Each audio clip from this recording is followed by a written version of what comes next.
The 2018 Atlanta Press Club Loudermilk Young Debate Series, brought to you from the studios of Georgia Public Broadcasting. This is the race for Public Service Commission District 3.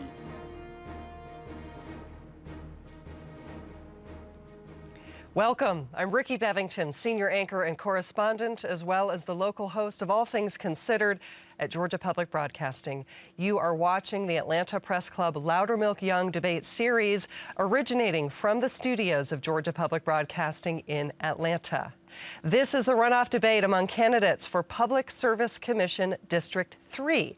The 3rd district includes Fulton, DeKalb, Rockdale, and Clayton counties. For those of you who are not sure what the Public Service Commissioners do, well, when you turn on the lights, pick up the phone, cook dinner, your Public Service Commissioners determine the amount that you pay for your electricity, telecommunications, and natural gas. And we'll meet the candidates now. They are in alphabetical order: Chuck Eaton, a Republican and a current member of the Georgia Public Service Commission representing District 3. And Lindy Miller, a Democrat and a business executive and co-founder of a renewable energy company that works to give more energy choices to schools, small businesses, and nonprofits. And we will now meet our panelists. Anastasia Ondieki is a reporter with the Atlanta Journal-Constitution. And Christy Swartz is a reporter covering utilities and energy in the Southeast for E&E News. And we will get started. For the rules on today's debate, please visit the Atlanta Press Club website, atlantapressclub.org. To start the debate, each candidate will be asked one question. And Anastasia Ondieki, you get the first question to Lindy Miller. Good morning, Lindy. Good morning. The construction of Plant Vogel has been a key issue in this election. If elected, how would you approach any future delays or cost overruns? So, thank you so much, first of all, to the Atlanta Press Club for having us here. I want to start by saying we have the 3rd highest energy bills in the country. That is a fact. Plant Vogel is now one of the most expensive infrastructure projects in the history of the United States. It is years behind schedule, and it is billions of dollars over budget.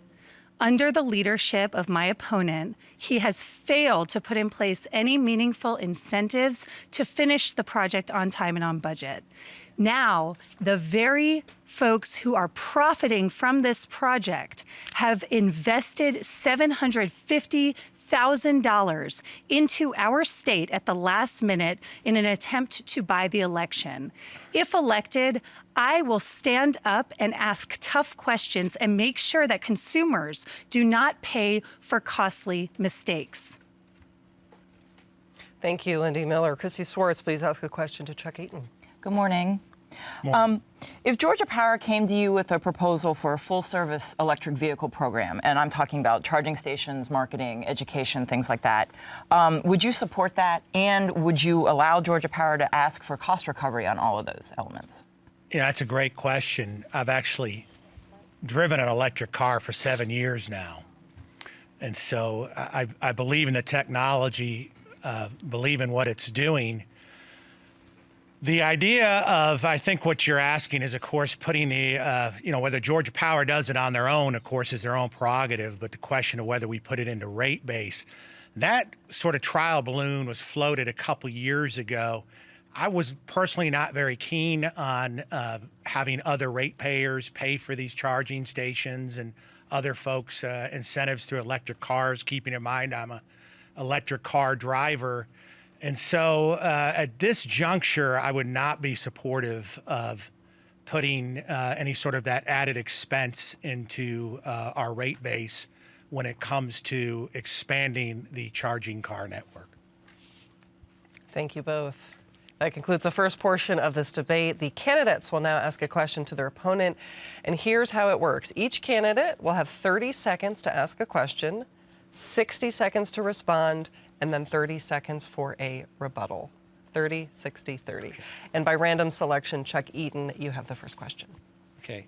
Lindy, you mentioned it earlier, and it seems like the primary focus of your campaign has been based on this, I guess this Wallet Hub study, which includes in the energy cost many things that the Public Service Commission simply doesn't regulate, such as gasoline prices and how much somebody uses their air conditioning.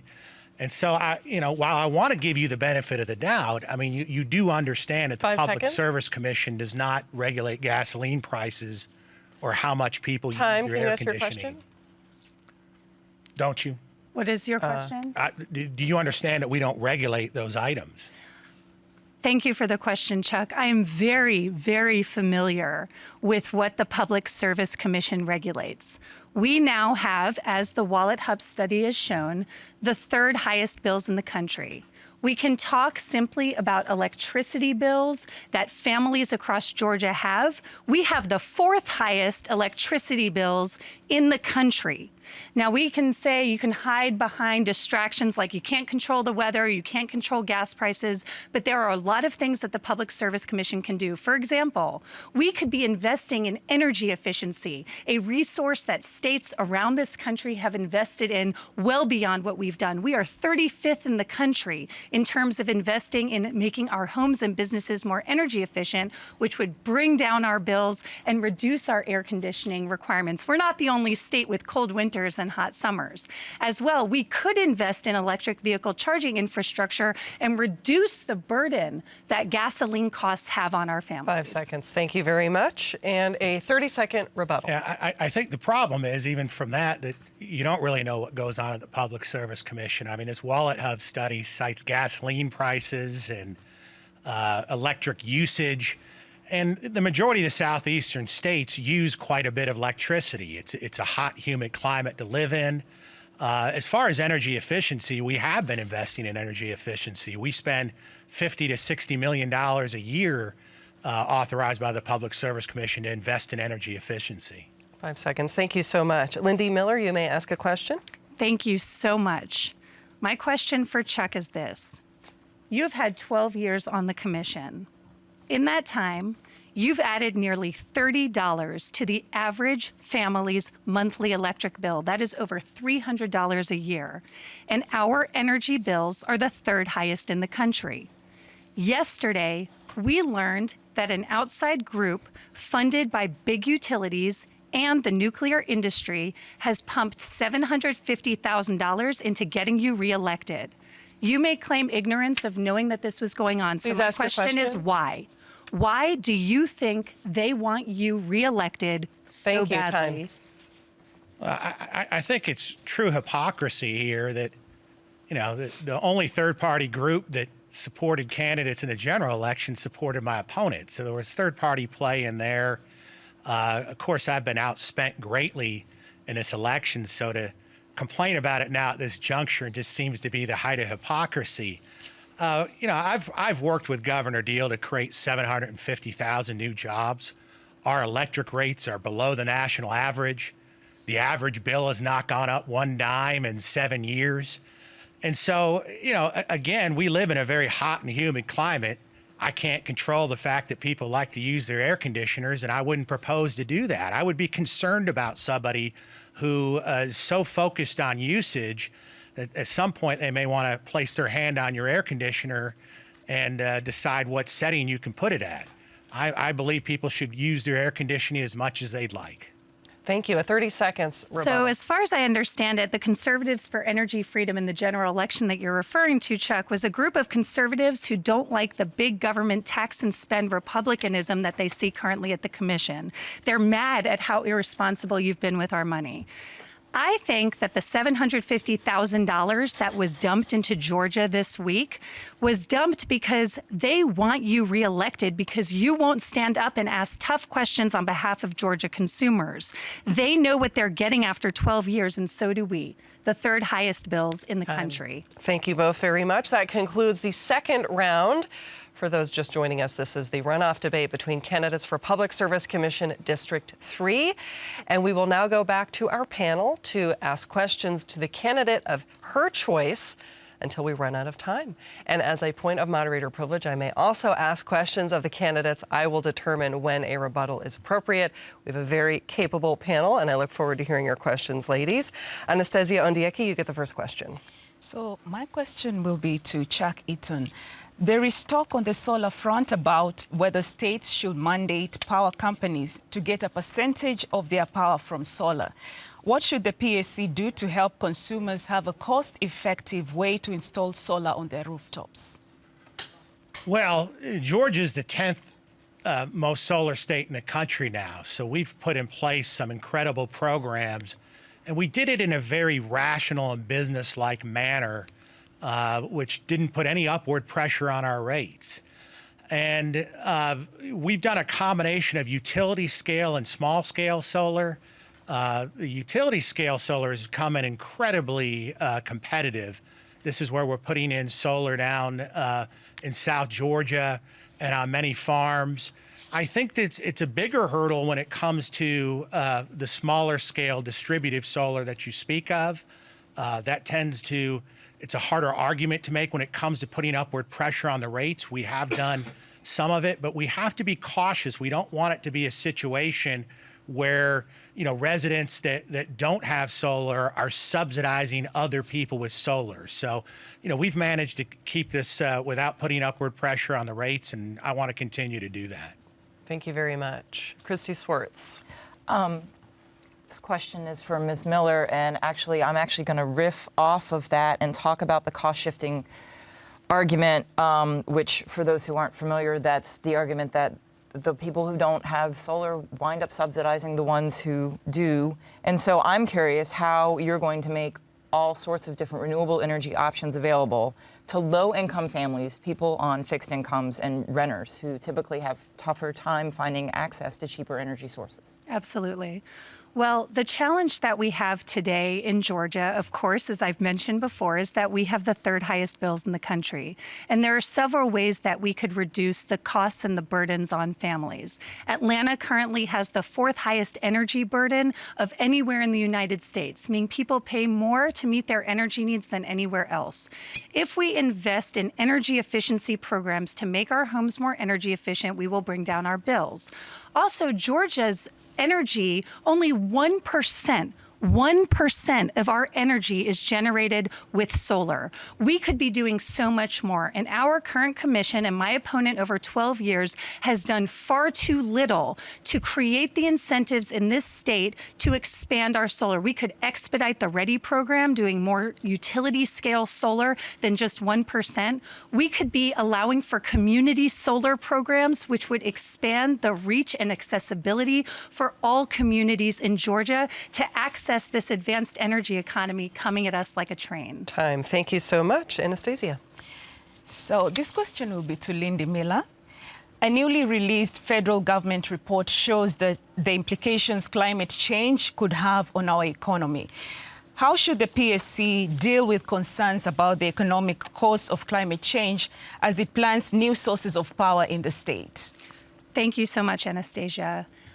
One of the challenges that we have had is that our commissioners have been completely bought and paid for by the traditional forms of energy generation. So the $750,000 that was thrown into this race this week, coming from the nuclear and utility industry in support of my opponent, is specifically to continue the same path that we've been on. But we are in a new world where we need new solutions. We can't just create billion-dollar projects, $28 billion projects, and dump more poles into the ground. We need to be investing in resilience, making sure that if we see hurricanes like North Carolina did, that our coal ash ponds aren't going to put our farms at risk. We need retirement plans for those coal ash ponds. We need to make sure that we have distributed generation in our grid around critical infrastructure so that our hospitals, our schools, our government buildings are resilient no matter what faces us. Our commission could do so much more. Thank you. Christy Swartz. Commissioner Eaton, this is for you. We talked during the last debate a little bit about the IRP, and you mentioned having diverse fuel resources and included energy efficiency in that. So the current model that's being used is also very, very arcane, and it's basically stacked against energy efficiency. But there are other electric companies in other states, including some in the Southeast, that are looking at new models that actually kind of look at energy efficiency as a separate resource. Would you be willing to talk to Georgia Power about overhauling the really old modeling system for this? I mean, of course, I'm always willing to listen to new ideas when it comes to energy efficiency. I mean, we're spending between $50 and $60 million a year on it already. I mean, the rub with it, or the issue with it, of course, is you have major manufacturers and businesses here and job creators in the state that look at what we're doing when we're trying to attract them. And there's a number of them that are worried because they've already on their own invested in energy efficiency. And they're concerned, frankly, about subsidizing competitors. So when we talk in terms of energy efficiency and incentivize that, what we're really talking about is subsidizing it, incentivizing it out of the rate base. And so you have many manufacturers out there that are opposed to that idea because they're doing everything they can to be competitive and efficient now. And their question is, when they come in to discuss this with us, why should I, now that I've taken every step to make my plant efficient, go out and subsidize one of my competitors to make them more efficient? Time, thank you. A rebuttal? I believe that my opponent is hiding behind the real facts. The real facts are that while we may spend $56 million on energy efficiency, that is far below the over 1% that other utilities are spending on energy efficiency in other states. We need to do better to remain competitive. And if you want to talk about job creation and competition, I'd like to talk about your job. I'd like to talk about the fact that you're not doing your job to make this state competitive with respect to energy efficiency. Thank you. Anastasia. This question will be to Chuck Eaton. Besides Vogtle, Georgia Power has explored possibilities of building a new nuclear power plant south of Columbus. Meanwhile, the price tag for Vogtle continues to rise, and the project is billions of dollars over budget. Would you support more nuclear power in the state? And what would you do differently this time to ensure ratepayers are safeguarded from future cost overruns? Well, we need nuclear power as part of the mix for clean, carbon-free, sustainable energy. And we would have been in an extremely difficult position when it comes to the Clean Power Plan had we not implemented nuclear. And I expect in the future, we will probably have carbon restraints coming back out of Washington at some point. And so I think that nuclear does need to be part of the mix. Now, will I support it in the future? That's a difficult question because it's a 2,000 megawatt project. Right now, we're a little bit long on capacity to begin with, so I think it will be a ways down the road before we are looking at any sort of investment in major capacity out there. But I always believe that nuclear should be part of the mix. May I ask a question? Sure. For those of us who aren't familiar with nuclear power, can you contextualize a 2,000 megawatt project? Oh, God. Not to get too wonky, but please help us understand what that means in your response. I mean, it's a very large project. Okay, I mean, that's good to help. I would say it would be the largest megawatt project that we have going out there in the grid. Okay. Out there. So thank you very much. It would be the largest we have. For helping That's us how I could understand. contextualize it. Okay, thanks. Christy Swartz. Ms. Miller, this question's for you. So neighboring states such as South Carolina and Florida, their public service commissions and/or their legislatures have now adopted leasing programs for rooftop solar that are more innovative than the law that was passed in Georgia a couple of years ago. And as a result of that, rooftop solar has caught on more in those states. And it's been something where all the stakeholders, including the utilities, have been at the table. So as we're getting into next year when Georgia Power has to file their long-term energy plan, I'm curious how you would work with them, again, to ensure that more customers have more access to cleaner energy sources or self-sufficient energy sources and things like that. Absolutely. Well, like I said before, only 1% of our energy comes from solar. And as you've now mentioned, Christy, we in Georgia are falling behind our neighboring states. We need to do more to open the markets for rooftop and distributed generation. not just because the market is demanding it and because costs have come down and people want the freedom to meet their energy needs in the way that they want, but also because we need a more resilient grid. We need to prepare for unexpected weather events. We need to ensure that our critical infrastructure, like hospitals, like schools, like government buildings, can stay open in the event that we have grid outages. And that market needs to open up. As you know, I co-founded a renewable energy company, so I saw the obstacles firsthand. Now I've sold most of my shares and I'll sell them if elected, but I will work hard to bring more solar to Georgia to diversify our energy. Time, thank you. Chuck Eaton, would you like a 30-second rebuttal? Yeah, sure. I mean, as I mentioned before, Georgia's 10th in the country when it comes to solar, so we're up there quite a bit. And what we're talking about, when we're talking about incentivizing more of the rooftop solar, which is the most expensive type, we're really talking about one set of ratepayers subsidizing another set. And we don't want to be in a situation like a California that has all sorts of solar mandates, and their rates, of course, are 60% higher than they are in Georgia. So we've done a phenomenal job here in Georgia. We've gotten to 10th in the country, but I think we need to be rational about it and don't put upward pressure on our rates. Thank you very much. Anastasia Ondieki. So this question is for Lindy Miller. Yes. If elected on December 4th, you would be a Democrat working alongside 4 Republican commissioners. How would you work across party lines to ensure that you implement the changes you have mentioned during your campaign? Thank you so much for that question. It's probably one of the most common questions I get. How would you work across party lines? In most states, this seat is not a partisan seat. In fact, in most states, this is not even an elected seat, it is appointed because folks understand that you need to be qualified to sit in these seats.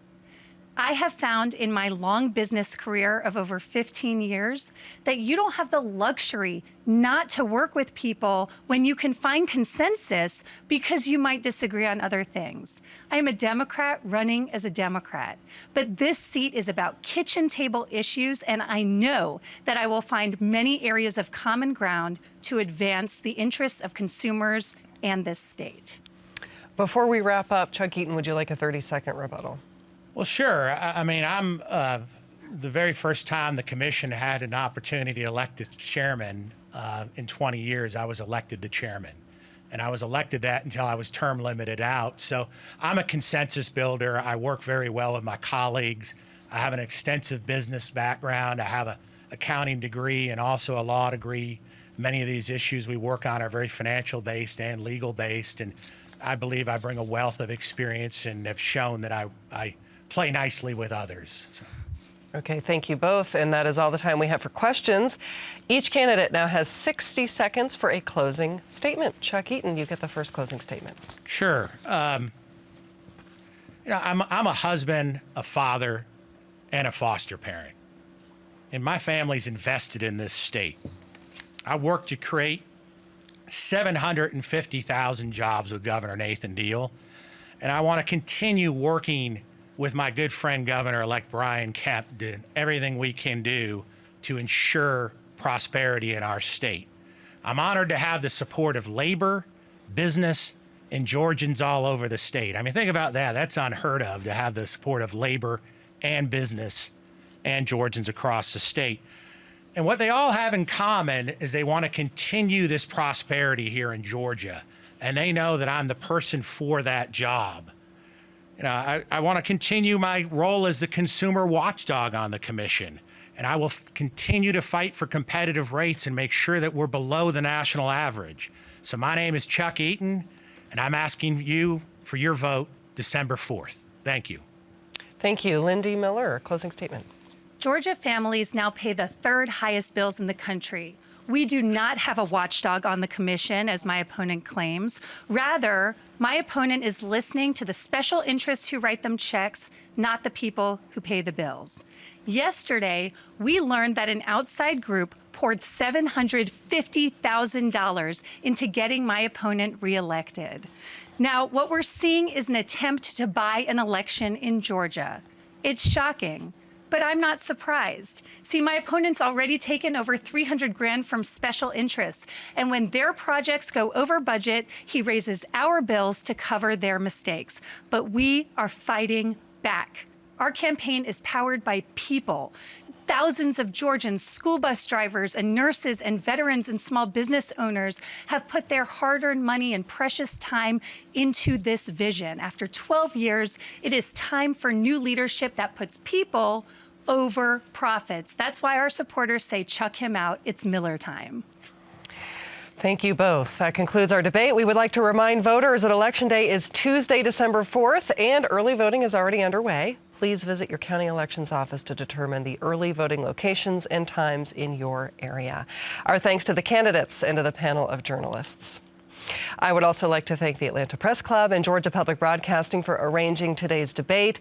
For more information on the full schedule of general election runoff debates, please visit atlantapressclub.org. This debate will be archived there and on Georgia Public Broadcasting's website, which is gpb.org. I'm Ricky Bevington. Thank you for joining us for the Atlanta Press Club Loudermilk Young Debate Series.